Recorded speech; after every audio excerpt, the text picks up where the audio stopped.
ఓం నమః శివాయ. ఓం నమో నారాయణాయ. ఓం శ్రీ స్వర్ణాకర్షణ కాళభైరవాయ నమో నమః. ఓం నరదృష్టి నివారణ సంచిత కర్మ ప్రారబ్ధ కర్మ ఆగమిక కర్మ దగ్ధ నివారణ తులాభార కాళభైరవాయ నమో నమః. ఓం కాళకాలాయ విద్మహే కాళాతీతాయ ధీమహి తన్నో శ్రీ స్వర్ణాకర్షణ కాళభైరవ ప్రచోదయాత్. హరి ఓం. మా ఛానల్కి స్వాగతం. చూస్తున్న వీక్షకులకు ప్రేక్షకులకు ప్రియ కాళభైరవ భగవద్బంధులకి స్వాగతం పలుకుతూ మమ్మల్ని ఎంతగానో ఆదరిస్తూ ఉండబడినటువంటి ప్రియ సోదర సోదరీమణులకు, ఆధ్యాత్మిక వ్యక్తులకు, జ్యోతిష్య అభిమానులకు, సనాతన ధర్మ సంరక్షకులకు అందరికీ కూడా కార్తీక మాస అమావాస్య శనివారం ఆదివారంతో కూడుకున్న అమావాస్య సందర్భంగా ఎలాంటి విధి విధానాలు పాటించాలో ఈ వీడియోలో సవివరంగా సంపూర్ణంగా తెలుసుకుందాం. 16/11/2024 నుండి 30/11/2024 వరకు పుట్టినటువంటి వారందరికీ కూడా ముందస్తుగా జన్మదిన శుభాకాంక్షలు. గతంలో వివాహం చేసుకున్న వారికి వివాహ వార్షికోత్సవ శుభాకాంక్షలు. ప్రధానంగా మీరు ఈ వీడియో చూస్తున్నారు అన్నట్లయితేనే ఆ కాళభైరవ స్వామికి ఆజ్ఞ ఆశీస్సులు మీపైన ఉన్నాయని చెప్పి గమనించాలి. వీడియో ప్రారంభం నుంచి చివరి దాకా విన్నట్లయితే మీ అష్ట కష్టాలన్నీ కూడా తొలగిపోయి ఐశ్వర్యానికి స్వాగతం పలుకుతారు అని చెప్పి కూడా గమనించాలి. ద్వాదశ రాశుల్లో గ్రహ గమనాన్ని ఒకసారి వీక్షింపచేద్దాం. వృషభ రాశిలో గురుచంద్రుల కలయిక గజకేసరి యోగంతో ప్రారంభమవడం, కర్కాటక రాశిలో కుజభగవానుడు నీచభంగ సంచార స్థితి, కన్యరాశిలో కేతు సంచార స్థితి, వృశ్చిక రాశిలో రవి బుధ సంచార స్థితి, బుధాదిత్య రాజయోగము, ధనుసు రాశిలో శుక్ర భగవానుడు సంచార స్థితి, కుంభరాశిలో శని భగవానుడు వక్రగమన స్వక్షేత్ర సంచార స్థితి, మీనరాశిలో రాహు సంచార స్థితితో ద్వాదశ రాశుల్లో గ్రహ గమనాలు ఈ విధంగా ఉన్నాయి. మీనరాశి వారు కార్తీక మాస బహుళాష్టమి శనివారంతో కూడుకున్న ఆదివారంతో కూడుకున్న అమావాస్య రోజున ఎలాంటి విధులను పాటించాలి? ఒకవైపు ఎలనాటి శని ప్రారబ్ధ సంచార స్థితిలో ఉండడం, రాశిలోనే రాహు ఉండడం, వ్యయంలో శని భగవానుడు ఉన్నప్పుడు గ్రహదోషం అధికంగా ఉన్నప్పుడు ఎలా తొలగించుకొని ఎలా ఐశ్వర్యానికి ఆనందానికి స్వాగతం పలకాలో ఈ వీడియోలో సవివరంగా సంపూర్ణంగా తెలుసుకుందాం. మీనరాశిలో ఏ ఏ నక్షత్రాలు వస్తాయనగా పూర్వాభాద్ర నక్షత్రంలోని చివరి పాదమైన 4వ పాదము, ఉత్తరాభాద్ర నక్షత్రంలోని 4 పాదాలు, రేవతి నక్షత్రంలోని 4 పాదాలు కలిపితే మీనరాశి అవడం జరుగుతుంది.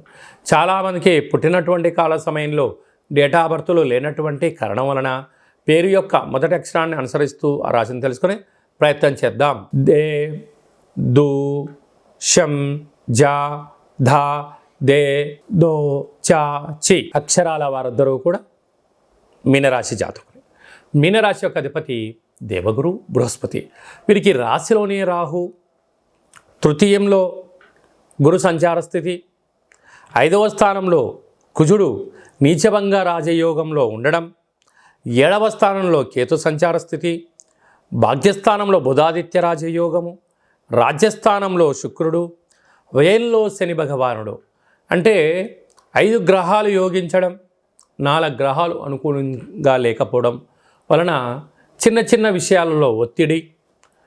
మీరు ఏదైతే అనుకుంటారో పని అవుతుంది, కానీ అయ్యేంత వరకు ఏదో తెలియని ఆందోళన.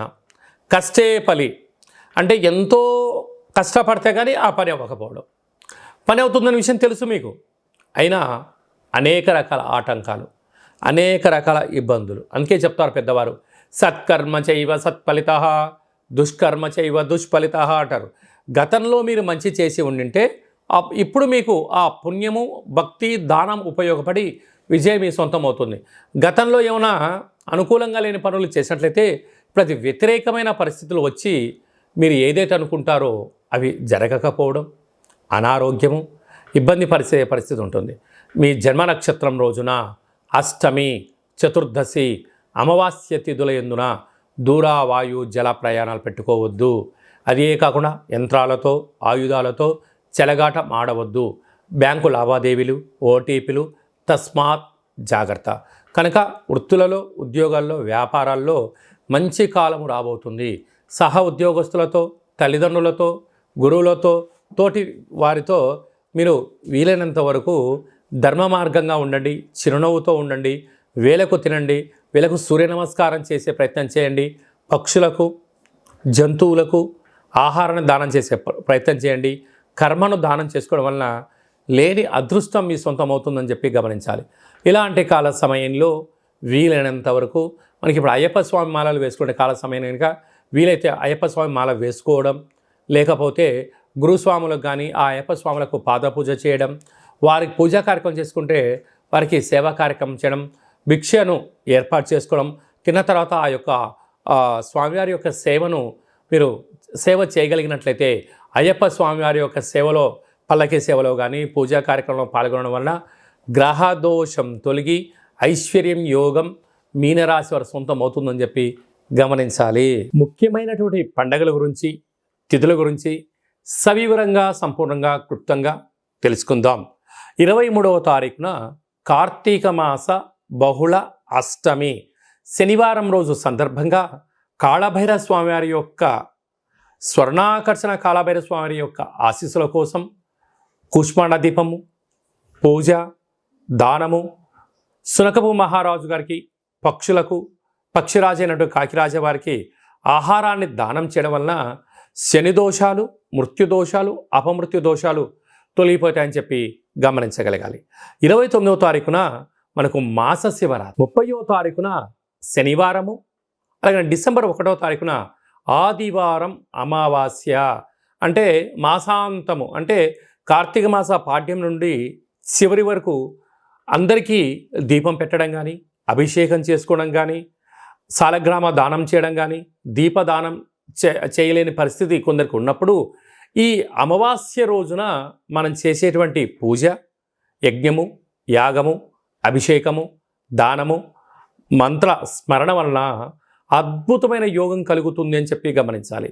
అందులో శనివారంతో కూడుకున్న అమావాస్య, ఆదివారం అమావాస్యతో కూడుకున్నటువంటి అమావాస్య, అందులో కార్తీక అమావాస్య అవ్వడం వలన మనం ఏం చేసా, ఏం చేయకపోయినా ఏం చేయగలగాలి అన్నట్లయితే ఇంటినల్లా శుద్ధి పెట్టుకొని, ఇంటికి మామిడాకులు, కొబ్బరాకులు అలంకరించుకొని, బిల్వదళాన్ని తీసుకువచ్చి ఇంట్లో మహాదేవుడికి మట్టితో చేసిన శివలింగానికి కానీ, ఇసుకతో చేసిన శివలింగానికి కానీ, విభూతితో చేసిన శివలింగానికి అభిషేకం చేసుకోవడము మనకు అదృష్టాన్ని, ఐశ్వర్యాన్ని కలిగిస్తుంటుంది. అనగా ఈ అమావాస్యను పోలి అమావాస్య అంటారు. అనగా మనకు ఒక 30-40 ఏళ్ళ కిందట ప్రతి ఇంట్లో కూడా పశువులు ఉండేటువంటివి, అనగా ఆవులు, బర్రెలు ఉండేటువంటిది. వీలైతే ఆవు వెన్నతో కానీ, లేకుంటే బర్రె పాలు కానీ ఒక 3 రోజుల ముందుగానే రోజు తీసుకొని చక్కగా ఆధ్యాత్మిక చింతన కలిగినటువంటి భక్తి నామస్మరణతో వేడి చేసి తోడు పెట్టి ఆ 3 రోజులు వచ్చేటువంటి ఆ మజ్జిగ పైన వచ్చేటువంటి వెన్నను తీసి మజ్జిగ కవ్వంతో చిలికి వచ్చేటువంటి వెన్నను ఈ అష్టమి రోజు కానీ, ఈ ఆదివారం అమావాస్య రోజు కానీ కొత్త వత్తితో, అంటే కొత్త పత్తితో దీపం పెట్టడం వలన సంపూర్ణమైనటువంటి భగవంతుడి యొక్క ఆశీస్సులు ఉంటాయని చెప్పి గమనించాలి. ఎందుకనగా మనము పాలను పంచామృతంగా ఏర్పాటు చేసుకొని మహాదేవుడికి రుద్రాభిషేకం చేసుకుంటూ ఉంటాం. పాలు కేవలం ఒక పూట మాత్రమే నిల్వ ఉంటాయి. వేడి చేస్తే 2వ రోజు దాకా మాత్రమే ఉంటాయి. అదే పాలల్లో కొద్దిపాటి తోడు వేస్తే ఒక 2 రోజుల వరకు నిల్వ ఉంటుంది. ఆ తోడు పైన వచ్చే మిగడం తీసి చిలికి వెన్న తీసినట్టయితే మాసాంతం వరకు చాలా బాగుంటుంది. అదే వెన్నను వేడి చేయిస్తే మినిమం ఒక 11 సంవత్సరాలు నిల్వ ఉండడం జరుగుతుందని గమనించాలి. కనుక అలాంటి వెన్నతో దీపం పెట్టడం వలన పుష్కర కాలంలో, అంటే గతంలో 11 ఏళ్ళ నుంచి మనం బాధపడుతున్న వారందరికీ కూడా దోషం తొలగి రాబోయే 12 ఏళ్ళ వరకు ఐశ్వర్యము మన అందరి సొంతమవుతుందని చెప్పి గమనించాలి. కనుక ఈ ఒక్క విధి విధానం పాటిద్దాం. మహాదేవుణ్ణి తృప్తిపరుద్దాం. పోలి అమావాస్య రోజు దీపాన్ని పెడదాం, చేసే ప్రయత్నం చేద్దాం.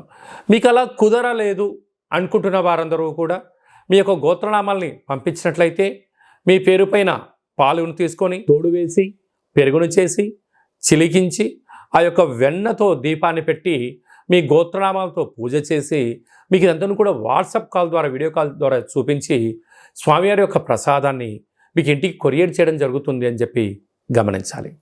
అలాగనే ఈ యొక్క కార్తీక మాసంలో స్వర్ణాకర్షణ కాళభైరవ స్వామివారు ఉంటారు కనుక బిల్వదళంతో మహాదేవుడికి అర్చన చేసుకోవడం, విభూతితో అభిషేకం చేసుకొని ఆ విభూతిని లలాట స్థానంలో పెట్టుకోవడం వలన బ్రహ్మరాసిన వ్రాతను కూడా తొలగించుకొని మనకేం కావాలో అది మనసులో అనుకోవడం వలన అద్భుతమైనటువంటి ఐశ్వర్యం, ఆనందం మన సొంతమవుతుంది. కనుక ఈ స్వర్ణాకర్షణ కాళభైరవ స్వామి యొక్క పూజా విధానము, ముడుపు, దీపము, కూష్మాండ దీపము, అభిషేక హోమ కార్యక్రమాలు చేయించాలి అనుకున్న వారందరూ ఈ కింద మనం సంప్రదించినట్లయితే మీకు వీడియో కాల్ ద్వారా పూజా కార్యక్రమం చేయించి ప్రసాదాన్ని కూడా తమరికి అందజేయడం జరుగుతుందని చెప్పి గమనించాలి. అలాగనే ఈ యొక్క పాత్రను స్వర్ణాకర్షణ కాళభైరవ స్వామి యొక్క అక్షయ పాత్ర అంటారు. అక్షయం అనగా నశించబడినటువంటిది. ఇందులో 12 రాసులను అచ్చివేసి ఉండడం జరుగుతుంటుంది. ఈ యొక్క పాత్ర సహాయం చేత ప్రతిరోజు మనం ఇంట్లో పూజ చేసిన తర్వాత ఉదయం కానీ సాయంత్రం కానీ ఇలా శబ్దం చేయడం వలన ఓంకార శబ్దం రావడం జరుగుతుంటుంది.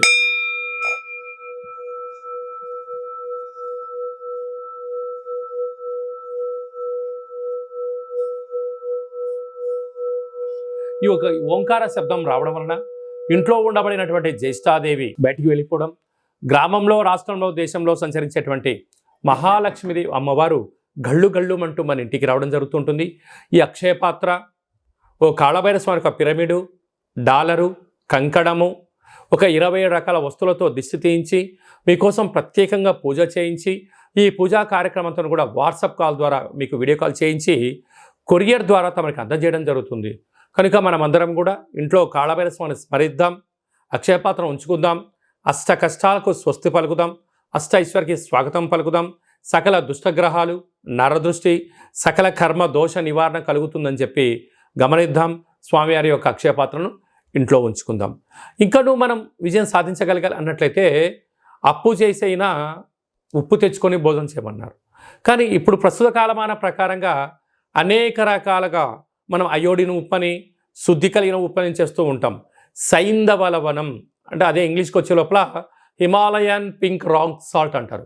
ఈ రాక్ సాల్ట్ను, ఈ ఉప్పును దీపంగా ఏర్పాటు చేసుకొని ఆ దీపం అంటే ఒక టెంపరేచర్లో వేడి చేసి ఆ ఉప్పును గాలిలో కలపడం వల్ల ఇంట్లో ఆక్సిజన్ లెవెల్స్ పెరగడం, అంటే ఇప్పుడు అసలే మనకు చలికాలం కూడా ప్రారంభమవుతుంది కనుక ప్రధానంగా జలుబు సమస్య తగ్గడం, నెగిటివిటీ లేకుండా ఉండడం, అంటే 4 వైపులా పైన 30 అడుగుల మేరకు నెగిటివిటీ మన ఇంట్లోకి రాకుండా ఆపడం, ప్రశాంతమైన వాతావరణం కలిగి ఉండడం, అదే కాకుండా మనం ఏదైతే అనుకుంటామో దాన్ని విజయ సాధనకు ఉండబడిన అడ్డంకులు తొలగిపోతాయని చెప్పి గమనించాలి. పిల్లల చదువులు, అభివృద్ధి, ఉద్యోగము, వివాహము, సంతానము మనం ఏదైతే అనుకుంటున్నామో ఆ యొక్క ఉప్పు దీపపు కాంతి యొక్క ఆశీస్సుల వలన మనకు అద్భుతంగా జీవనం కలుగుతుందని చెప్పి గమనించాలి. కానీ మనం అందరము కూడా ఈ కాళభైరవ స్వామి యొక్క సైంధవ లవణ ఉప్పు దీపాన్ని ఇంట్లో పెట్టుకుందాం, కష్టాలను తొలగించుకుందాం, ఐశ్వర్యకి స్వాగతం పలుకుతామని చెప్పి గమనించాలి. అలాగే మీ వ్యక్తిగత జాతకం తెలుసుకోవాలనుకుంటున్నారా? మీ పేరు, పుట్టినటువంటి తేదీ, నెల, సంవత్సరం, సమయం రాసి మీరు వాట్సాప్లో పంపించగలిగినట్లయితే 100 సంవత్సరాల జాతకాన్ని వ్రాసి పంపించి మీరు పుట్టినప్పుడు గ్రహ గమనాలు ఎలా ఉన్నాయి, ప్రస్తుతం ఎలా ఉంటున్నాయి, రాబోయే కాలం ఎలా ఉంటున్నాయో తెలియజేయడం జరుగుతుందని చెప్పి గమనించాలి. చాలామందికి పుట్టినటువంటి కాల సమయంలో డేటా బర్త్లు లేనటువంటి వారికి మీ పేరు యొక్క మొదటి అక్షరాన్ని అనుసరిస్తూ రాశిని తెలియచేస్తూ గవ్వల ద్వారా అనగా రమణ శాస్త్రం ద్వారా భూత, భవిష్యత్, వర్తమానాన్ని తెలియజేయడం జరుగుతుందని చెప్పి గమనించాలి.